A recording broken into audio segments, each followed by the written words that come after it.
ఇది జగన్మోహన్ రెడ్డి గారు రీసెంట్ గా పెట్టిన ప్రెస్ మీట్ చూసారా మీరు? చూశానండి. ఏంటి అప్పుడే ఆయన మేనిఫెస్టో ప్రకటించేశారు. మా విధానం మా విగన్ మా మేనిఫెస్టోలో పెట్టేస్తున్నా, నేను దాంతోనే ఎలక్షన్లకు వెళ్తున్నాను. మా విగన్ ఇష్టం ఉంటే మాకు ఓటేస్తారు, లేదంటే అమరావతి ఇష్టం అయితే చంద్రబాబు నాయుడు గారికి ఓటేస్తారు. ఏంటంటారు? అప్పుడే మేనిఫెస్టోలో పెట్టే అంత ఫ్రస్ట్రేషన్ లోకి వెళ్ళారంటారా మా విగన్ని? మ్యావిగన్లో ఆయన ఉన్నాడు, ఆయనలో మ్యావిగన్ ఉంది. First point. సెకండ్ ఏంటంటే, సాయంత్రమో పొద్దునో ఎప్పుడు పడితే అప్పుడు ఆయన ఈ మధ్య సలహాదారులతో మీటింగ్ ఏం పెట్టుకోవట్లేదు, వాళ్ళ సలహాలు ఏమి ఇవ్వట్లేదు. ఇవ్వకపోయేటప్పటికి ఈయనకి ఏం మాట్లాడాలో అర్థం కాక, ఏమి చెయ్యాలో పాలుపోక, ఏదో ఒకటి చేస్తే ప్రజల్లోకి ఏదో ఒక కామెడీగానో లేదా ఇంకో విధంగానో ప్రజల్లో నానుతా ఉంటాము. వైఎస్ఆర్ సిపి పార్టీ అనేది కొంచెం మనుగడలో ఉంటుంది. వాళ్ళ కింద స్థాయి నాయకత్వం కూడా కొంచెం పనిచేయడానికి కూడా ఆలోచిస్తున్న పరిస్థితులను చూస్తున్నాం. అందుకని ఏదో కొద్దిగా ఆయన ఏదో మాట్లాడాలనిపించి మాట్లాడుతూ ఉంటాడు. రెండో పాయింట్ ఏంటంటే, మా మా మా రాజధాని, మేము ప్రకటించే రాజధాని మ్యావిగన్ అన్నాడు.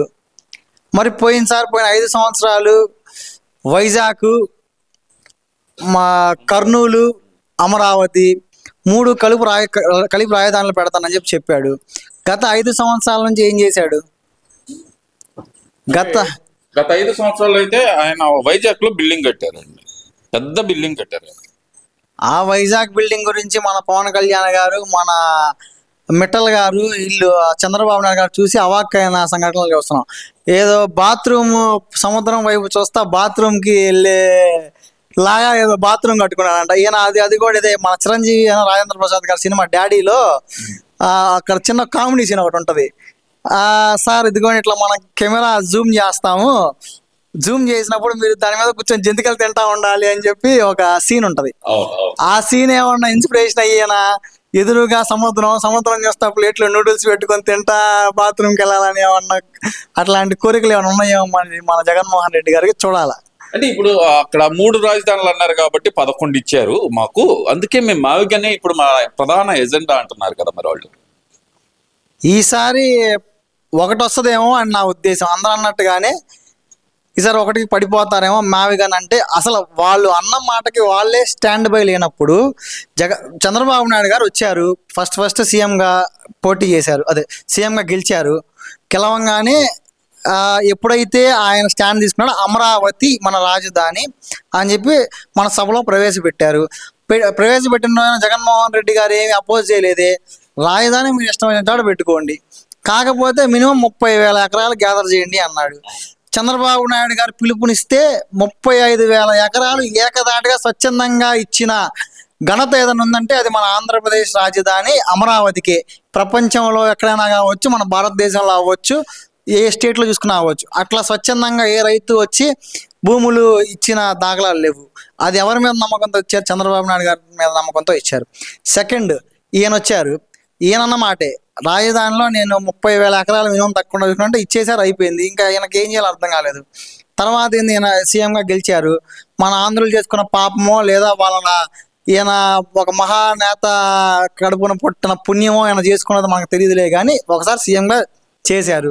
చేసిన దగ్గర నుంచి అమరావతి మీద అక్కసు కక్కటమే తప్పితే ఇంకా ఏదైనా ఆయన చేశాడా? ఏది చేయాల. ఒక అభివృద్ధి చేసింది లేదు, ఏమీ లేదు. వాళ్ళ చుట్టుపక్కల ఉండే బ్యాచ్ కూడా తానా అంటే తందానా అని చెప్పి చేసే బ్యాచ్ని పెట్టుకున్నాడు. 11 మంది సలహాదారులను పెట్టుకున్నారు. వాళ్ళు ఈయనకేం సలహాలు ఇస్తారో తెలియదు, ఈయన వాళ్ళ దగ్గర నుంచి ఏం తీసుకుంటాడో తెలియదు. అలా చేశాడు. 3 రాజధానులు అన్నాడు, 3 రాజధానులు పోయినాయి. ఇప్పుడు మ్యావిగన్ అంటున్నాడు. నిన్న మళ్ళీ ప్రెస్ మీట్ పెట్టి విజయవాడే రాజధాని అంటున్నాడు. ఆయనే కొంచెం కన్ఫ్యూజన్లో ఉన్నాడు. ముందు ఆయన కొంచెం గట్టి మందులు వాడి కొంచెం ఏదన్నా రికవర్ అయ్యి ప్రెస్ మీట్లు పెడితే మంచిదేమో అని. అర్థం కాని విషయం ఏంటంటే, జగన్మోహన్ రెడ్డి గారే ఒక పక్కన మావిగన్ అన్నారు, మరుసటి రోజు విజయవాడ అన్నారు.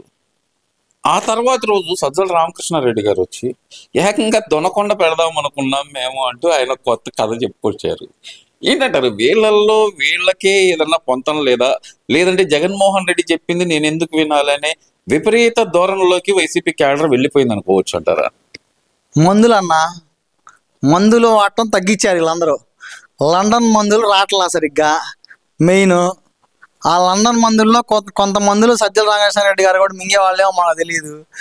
ఆయన వచ్చి ఆయన సరే ఏదో చెప్పాడు జగన్మోహన్ రెడ్డి గారు బయటకు వచ్చి, వీళ్ళందరూ కింద కేటర్ అంతా జగన్మోహన్ రెడ్డి గారిని మావిగన్ మావిగన్ మావిగన్ అని చప్పట్లు కొడతా చిడత భజనం చేస్తున్నారు.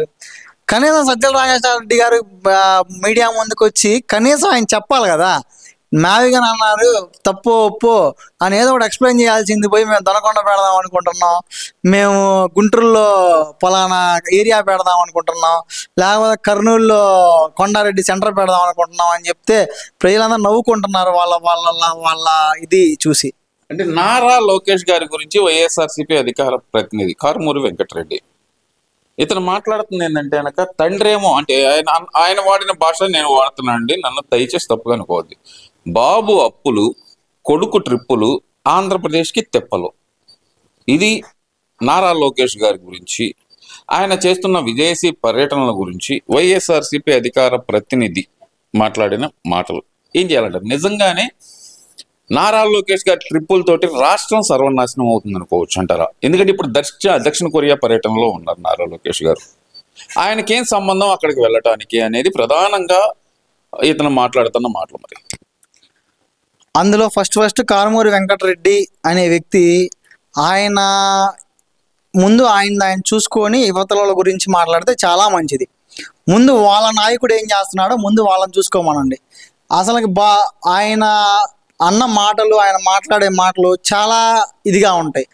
వీళ్ళదంతా ఏంటంటే టీడీపీ క్యాడర్ను రెచ్చగొట్టి వాళ్ళ చేత దాడులు చేయించుకొని జగన్మోహన్ రెడ్డి గారి దగ్గరికి వెళ్ళి మమ్మల్ని కొట్టారు, మమ్మల్ని తిట్టారు, లేడిస్తే వీళ్ళకి ఏదో ఒకటి పదవులు ఇస్తాడు అని చెప్పేసి వీళ్ళది లేదా చేస్తున్నారు అనుకోవచ్చు అంటారా? రెచ్చగొట్టే ప్రయత్నం చేస్తున్నారు అనుకోవచ్చు అంటారు. ఖచ్చితంగా రెచ్చగొట్టే ప్రయత్నం చేస్తున్నారు అనుకుంటాం ఏంటి, రెచ్చగొడుతున్నారు అంతే వాళ్ళు. మొన్నటిదాకా అంబటి రాంబాబు, నిన్న ఎవడో ఇంకో ఏదో మాట్లాడాడు, ఆ రావణ్ అనేవాడిని పెట్టి మాట్లాడిచ్చారు. ఈరోజు కారుమూరి వెంకటరెడ్డి, రేపు ఇంకో గొట్టంగాడు. అసలు ఎటుపోతుంది? ఇప్పుడు ఐటీ శాఖ మంత్రి మన నారా లోకేష్ గారు, ఏ శాఖ మంత్రి అండి?